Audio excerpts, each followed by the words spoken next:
Olá, sejam muito bem-vindos à nova série Conversa com quem decide do BB Investimentos. Pode chamar de novo, né, Luan? Estamos no quinto episódio, né?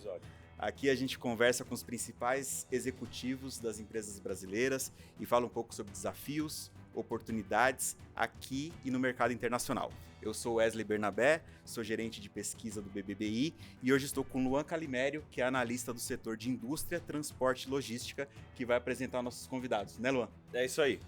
Hoje temos o prazer de receber Daniel Randon, presidente e CEO da Randon Corp, e Paulo Prignolato, vice-presidente e CFO da Randon Corp. Randon Corp, que é um dos maiores conglomerados industriais do Brasil, referência em mobilidade, transporte e logística. Daniel, Paulo, sejam muito bem-vindos. Muito obrigado, Wesley, muito obrigado, Luan, e agradecer essa oportunidade de estarmos presentes nesse bate-papo, que para nós sempre é uma oportunidade de falar da Randon Corp, uma empresa de 76 anos de história. Então, muito obrigado por essa oportunidade. Apresentando então um pouquinho da história de cada um, e aí eu vou recorrer à minha colinha, porque o currículo é extenso. O Daniel é engenheiro mecânico com MBA em Gestão Administrativo-Financeira pela Universidade de Chicago, presidente do Conselho Superior do Transforma Rio Grande do Sul e por 2 vezes consecutivas eleito o melhor CEO da América Latina pela Institutional Investor Research. O Paulo é formado em Engenharia Metalúrgica pela Escola de Engenharia de Mauá, pós-graduado em Administração de Empresas pela Fundação Vanzolini, possui MBA em Finanças pelo IBMEC e ainda outras formações pela Harvard Business School, Kellogg School of Management e pela IMD.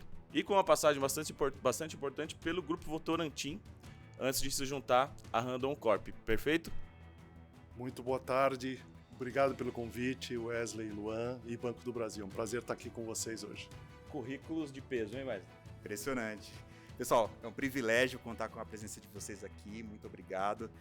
Como de costume, a gente vai começar um pouco com a história da Randon Corp, estratégia de longo prazo, vamos falar de plano de crescimento também. Então, sempre com a visão de quem vive o dia a dia e toma as decisões pela empresa. Então, pessoal, fica com a gente até o final.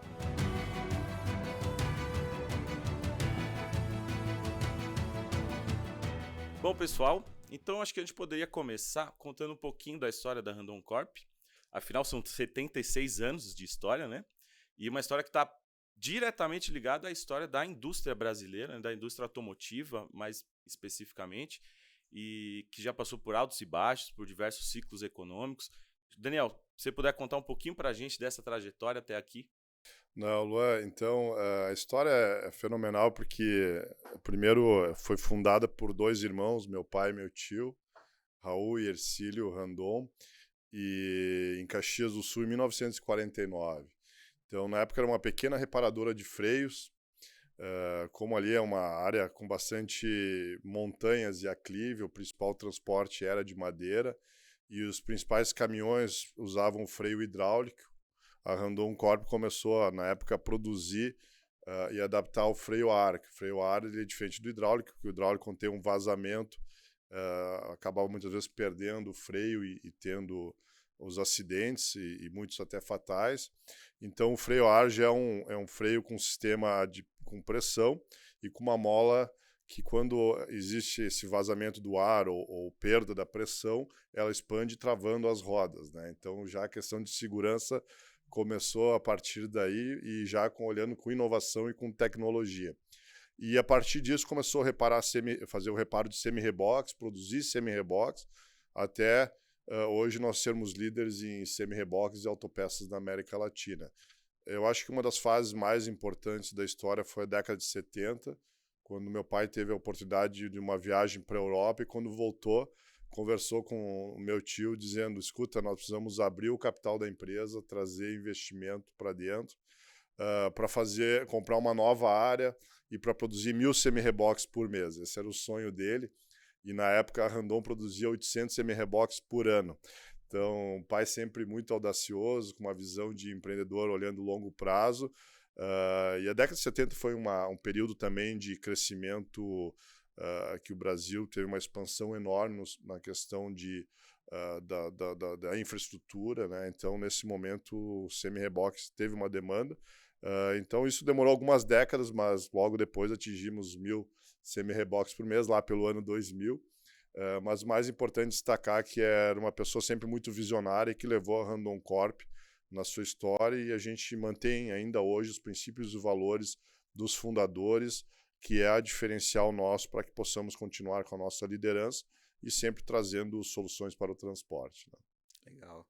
Daniel, acho que a história da Randon Corp está muito ligada à expansão, aquisições. Imagino que o processo de integração de empresas, inclusive considerando a incorporação delas, as sinergias com cultura organizacional, seja algo não trivial, né? Super complexo. Queria que você comentasse um pouco dessa agenda, como é que funciona a decisão sobre os novos investimentos, essa expansão, como que vocês fazem essa integração e aderem às novas empresas, às práticas ASG, que a gente também tem conhecimento que a Randon preserva muito. Né? Não, ótima pergunta, Wesley. Quando nós olhamos a história, eu gostaria de dar um destaque, por exemplo, esse ano nós completamos 30 anos de uma joint venture com uma empresa alemã chamada Jost Werk, que é a Jost Brasil, que é líder em quinta-rodas no mundo, né?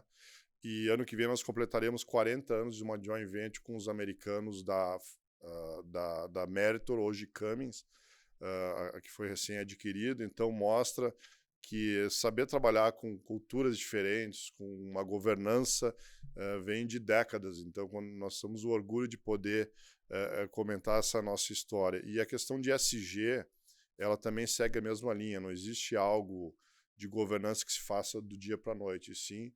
É um trabalho, é um amadurecimento que vem desde a questão da empresa, quando nós resolvemos abrir o capital dela, até essas joint ventures ou parcerias, onde a questão de respeitar as diferenças, entender que as culturas pode ser uma oportunidade de aprendizado mútuo, tem feito sempre esse destaque da Randon Corp. E nos últimos anos, as aquisições, que hoje a Randon Corp tem uma presença internacional maior, especialmente aquisições fora do Brasil, onde tem a questão cultural também da língua e outras barreiras, tem se mostrado que a empresa sabe trabalhar e contar com as pessoas, ou seja, apoiar as novas lideranças que entram para o grupo corporativo, mas saber, antes de tudo, respeitar as diferenças e olhar sempre, a gente fala sempre, olhar o meio copo cheio, quer dizer, o que tem de oportunidades, ativos importantes nessa organização que nós podemos utilizar. Então, e aprender, né? Porque a questão que a gente vê na história da Randon Corp é que as aquisições elas têm um valor ainda maior quando você consegue aprender com as novas adquiridas e até trazer novas lideranças das adquiridas para o grupo, né? Trabalhando em novas posições dentro da Randon Corp. Então, isso tem mostrado um sucesso na história da empresa. Mas o mais importante sempre a gente fala, que é deixar muito claro os valores, os princípios e tentar sempre olhar a aquisição, uma joint venture, um parceiro, como alguém que está aí para contribuir e para somar e sempre de uma forma sustentável. Né? E na questão de ESG, eu gostaria de destacar, Wesley, que a Randon Corp tem na sua ambição em ESG vários itens importantes, mas que a própria questão do meio ambiente já faz desde a década de 90 que nós temos ISO 14000 nas nossas empresas. Há mais de 20 anos nós falamos no projeto do Instituto Elisabetta Randon, que é o projeto Florescer, que contribui no contraturno para jovens de 6 a 16 anos. E meu pai mesmo iniciou a Fundação Randon para ajudar e contribuir com os funcionários há mais de 40 anos. Como também, quando nós falamos, né, na parte da governança, essa evolução tanto no mercado de capitais abertos, onde nós somos nível 1 do mercado, mas quando nós olhamos o Pratique, o Explique, a aderência nossa é acima da média do novo mercado. Então, é uma evolução que nós temos orgulho, mas no final do dia o que a gente fala é que nós contamos com pessoas. A Randon Corp é feita de pessoas e esse é o nosso diferencial. Por isso que nós conseguimos aí nos últimos anos crescer sempre com sustentabilidade e nós comentamos e sempre reforçamos, né, Paulo, o nosso propósito de conectar pessoas e riquezas gerando prosperidade. Perfeito. Quantos empregos, direto e indireto, hoje? Hoje, diretamente, são aproximadamente 19 mil colaboradores ou os nossos protagonistas, como eu gosto de falar. Né? Legal, obrigado. Como funciona a cabeça de vocês nessa hora assim, da tomada de decisão para comprar uma nova empresa, uma nova fábrica, um novo ativo, enfim? Recentemente, vocês fizeram 2 aquisições muito importantes, que foram da Consa no México e a EXN nos Estados Unidos, uma mais de peças para reposição, outra mais de eixos e suspensões. E o que vocês olham assim na cabeça de vocês que podem capturar? É crescimento de mercado ou é sinergia? Eu vou falar um pouco da estratégia, depois deixo o Paulo falar como bom CFO da empresa, né? Combinado. A parte para provar, né? Que não é tão simples, né, Paulo? Mas a Randon Corp, como eu falei hoje, aproximadamente 60% do nosso negócio está em autopeças, né? A parte de montadora e veículos ferroviários próximo a 30%. E nós temos outras verticais que nós temos, além de autopeças, Fras-le Mobility, que é a parte de tecnologia avançada e serviços. Serviços, nos últimos anos, passou de 3% da receita para 7%. E o que nós estamos olhando para frente é que nós queremos cada vez mais continuar sendo uma empresa mais internacional, ou seja, um global supplier, como nós temos crescido em autopeças e também na parte da montadora de semi-reboques no mercado da América do Sul e Norte América. Então, um exemplo que a gente se refere é que de 14% de 5 anos atrás, hoje nossa receita no mercado externo é aproximadamente 34% no fechamento desse primeiro semestre.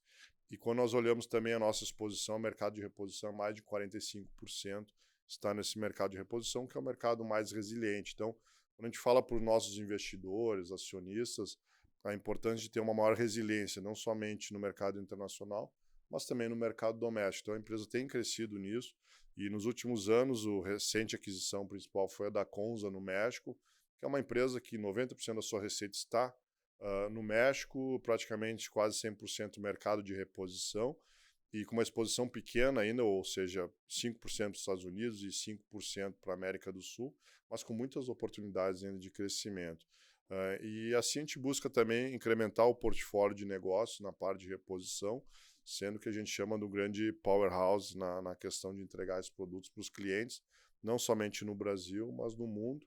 E o crescimento tem sido nesse sentido de agregar valor, trazendo um portfólio maior, mais sinergias e também capturando também novas lideranças, pessoas que possam contribuir com o nosso crescimento. Então, como estratégia é essa, agora, né, Paulo, quiser comentar um pouquinho dos bastidores, né, no sentido de aprovação também, né, acho que é importante falar da visão, né, Paulo, até financeira e da parceria que a gente tem com os bancos, como o Banco do Brasil e outros, para contribuir nesse financiamento também. Né? Sem dúvida. Paulo, se eu puder fazer Claro. um complemento à pergunta do Luan para pegar o gancho da sua resposta.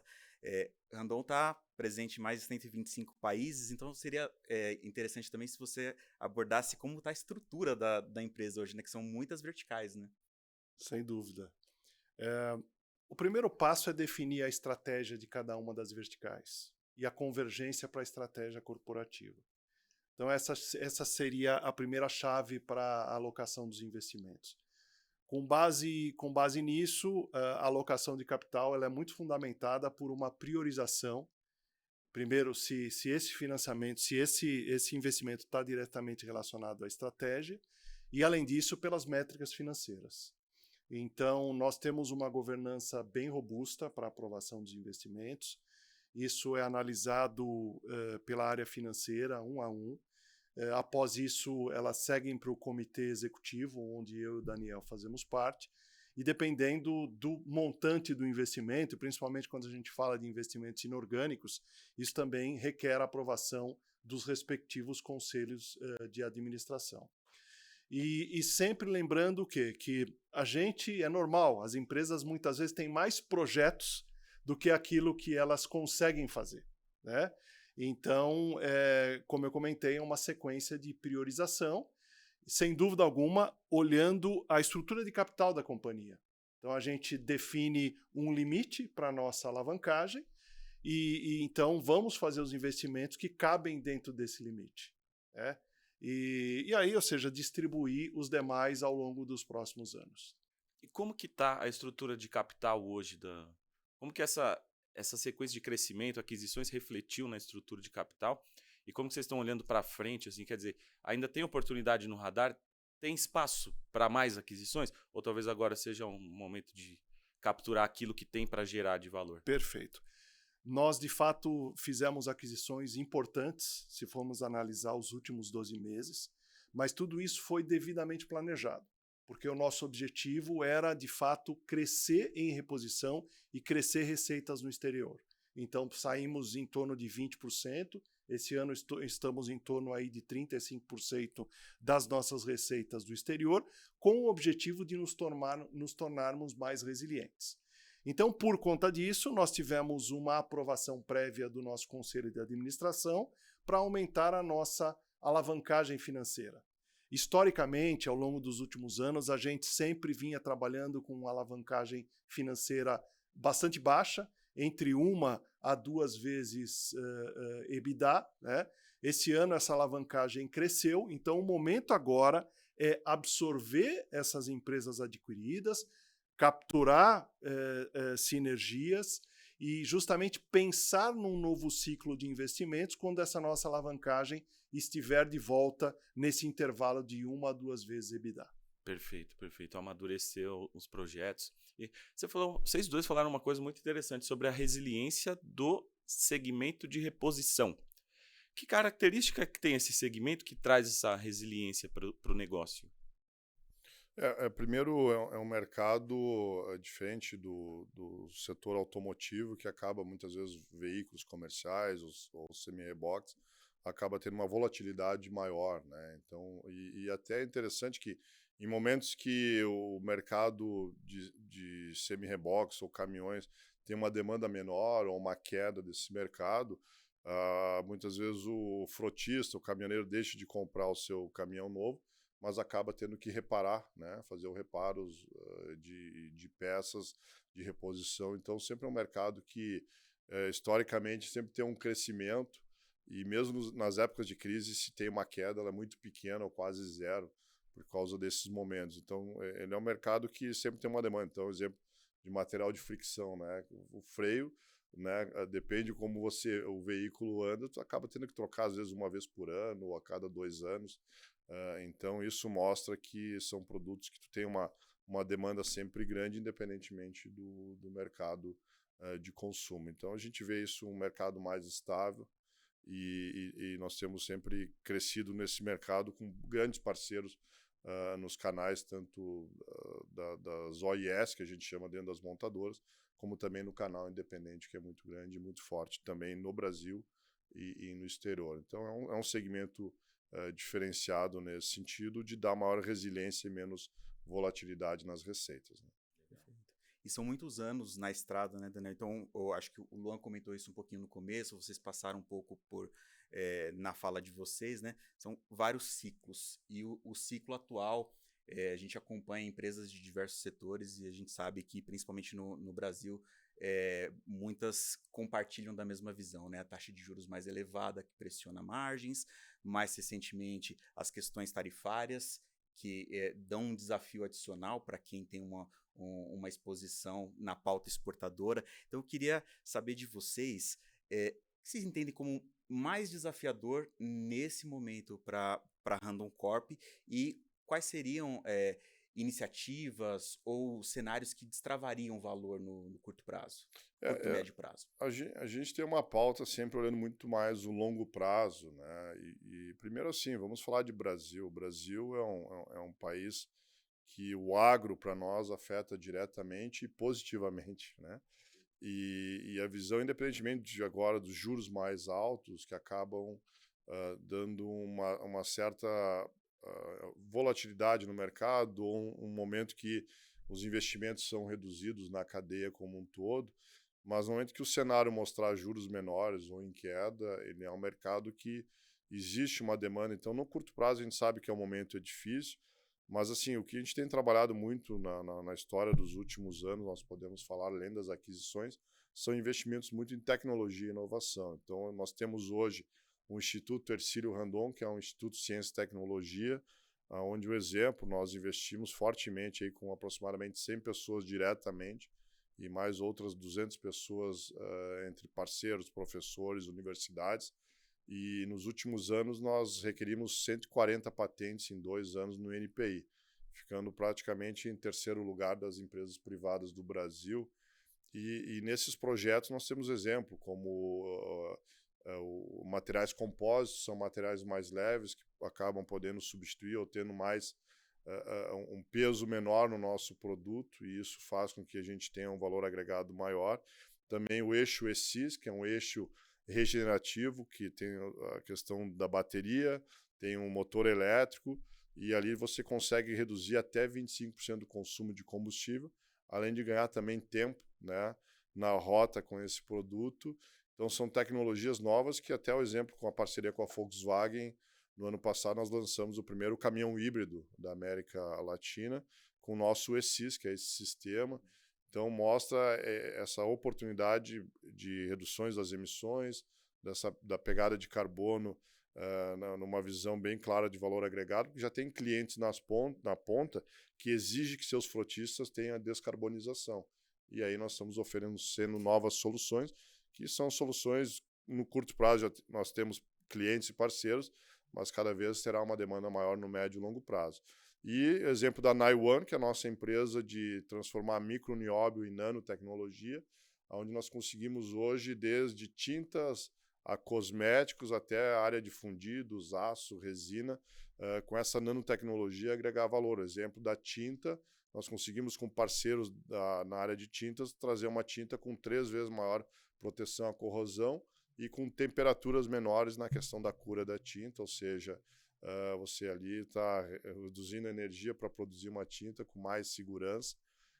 E é o exemplo de um cubo de roda que nós estamos fazendo hoje, de nanotecnologia, que nós conseguimos atingir peso até próximo de um mesmo cubo de alumínio. Então mostra que essas tecnologias disruptivas trazem muitas oportunidades. Então nós sabemos que o momento agora, no curto prazo, ele é um mercado mais sensível ao preço, um desafio maior, né, na ponta, com juros altos, mas nossa visão a empresa continua olhando no longo prazo as grandes oportunidades de buscar cada vez mais uma frota com custo menor, olhando o last mile, né, nós investimos várias parcerias aí, o exemplo da Gerdau com a Randon Corp, que nós iniciamos uma joint venture numa empresa de aluguéis que é a Rental, né, a Adiante, que é uma empresa de aluguéis de caminhões, semi-reboques e equipamentos. Então nós oferecemos mais um serviço para o cliente, além do banco financiando, o Banco Randon, o consórcio Randon, e também nós buscamos aí investimentos e parceiras como startups na ponta que possam cada vez mais agregar valor numa visão de ter na ponta, junto ao cliente, mais informações da frota e também no sentido de contribuir para o nosso cliente e ter a Randon Corp gerenciando cada vez mais serviços que possam agregar valor para soluções para o transporte. Então, essa é a visão da empresa. Né? A gente teve a oportunidade de visitar a Randon lá em Caxias do Sul, né? Foi muito legal ter essa experiência, conseguir ver várias etapas do processo, várias operações, várias companhias do grupo. Muito, muito bacana. Muito legal ver também que a empresa manteve a essência da inovação desde a fundação Sim. até hoje, que de fato toda essa pesquisa que acontece dentro da empresa é levada para as verticais de negócio. Tem espaço para extrapolar as verticais da empresa e ir a mercado, oferecer serviço de tecnologia para clientes aberto? Em geral, sim. Nós, nos últimos anos, a gente adquiriu algumas empresas como a Alton, que oferece soluções de automação, e isso tem sido para várias empresas. Nós temos a DB, que é uma empresa de desenvolvimento de software, né, que nós adquirimos 60% dela, e hoje, além de contribuir dentro da Randon Corp, ela presta serviços aí para bancos, varejo e outras empresas no desenvolvimento de software, e ali já tem um squad também com 25 pessoas trabalhando só na área de inteligência artificial nesse squad.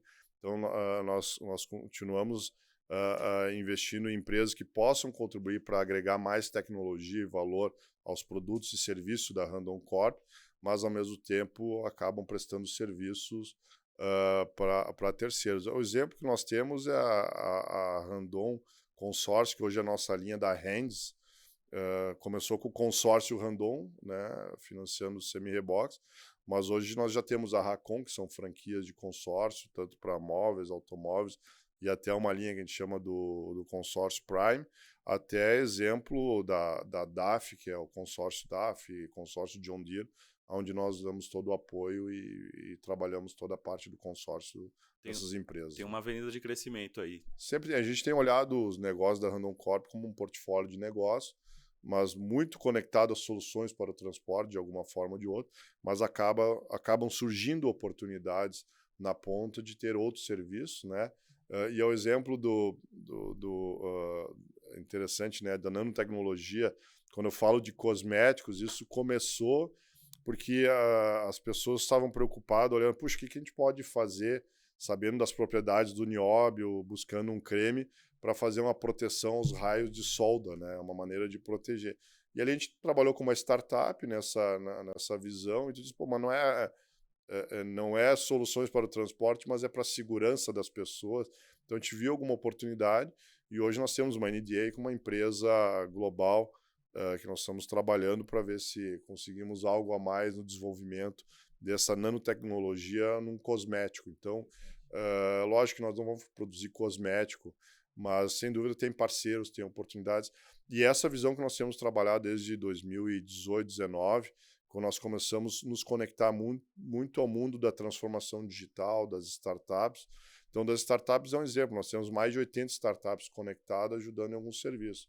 Então, quando vai desenvolver um produto tipo um eixo ESIS, não foi um trabalho somente da Randon. Nós buscamos alguns fornecedores parceiros, algumas startups, e nisso a gente consegue fazer um projeto que demoraria 5 a 10 anos, fazer em 3 anos. Então, essa é a visão de poder acelerar com parcerias, com colaboração. Então, a nossa visão é muito clara, né? E quando se pergunta, puxa, mas por que tu está desenvolvendo um possível creme de cosmético para a pessoa lá do laboratório? Eu falei, não, mas está dentro do propósito conectar pessoas e riquezas gerando prosperidade. De alguma forma ou de outra, contribui para isso, mas a gente vê que hoje a questão de colaboração das empresas com outras startups é um movimento. A questão do mindset das lideranças também, né?